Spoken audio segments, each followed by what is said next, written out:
Landmark lockout and last drinks laws in place in the Newcastle CBD since 2008 will be the subject of a snap review after the powerful Australian Hotels Association pressed the regulator to either revoke or vary them. The laws, which include 1 am and 1.30 am lockouts, 3 am and 3.30 am closing times and drinks restrictions after 10 pm, are the model for similar restrictions introduced to King's Cross and the Sydney CBD.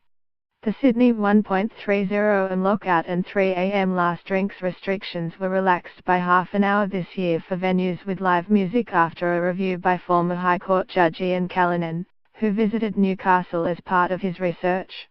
On Tuesday, the chairman of the Independent Liquor and Gaming Authority, ILGA, Philip Crawford, said the Newcastle laws would be reviewed by Jonathan Horton, QC, who assisted Mr. Callanan. The review follows a request to ILGA by the Australian Hotels Association on behalf of the 15 venues to consider revoking or changing some of the conditions, Mr. Crawford said.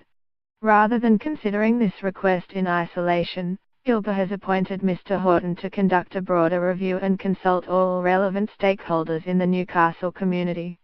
Mr. Crawford said it was timely to review the laws as they had been in place for 9 years and Newcastle's CBD has changed considerably in this time. This review will be guided by evidence and community feedback.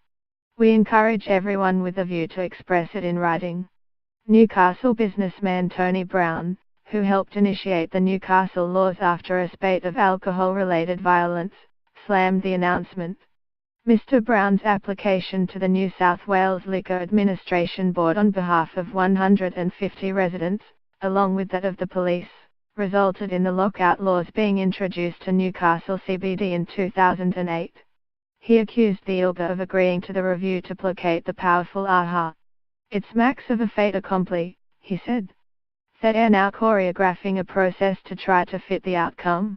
In a letter to Mr. Brown outlining his terms of reference on Tuesday, Mr. Horton explained that the time frame is short as he must report by December the 22nd and therefore had already started his review.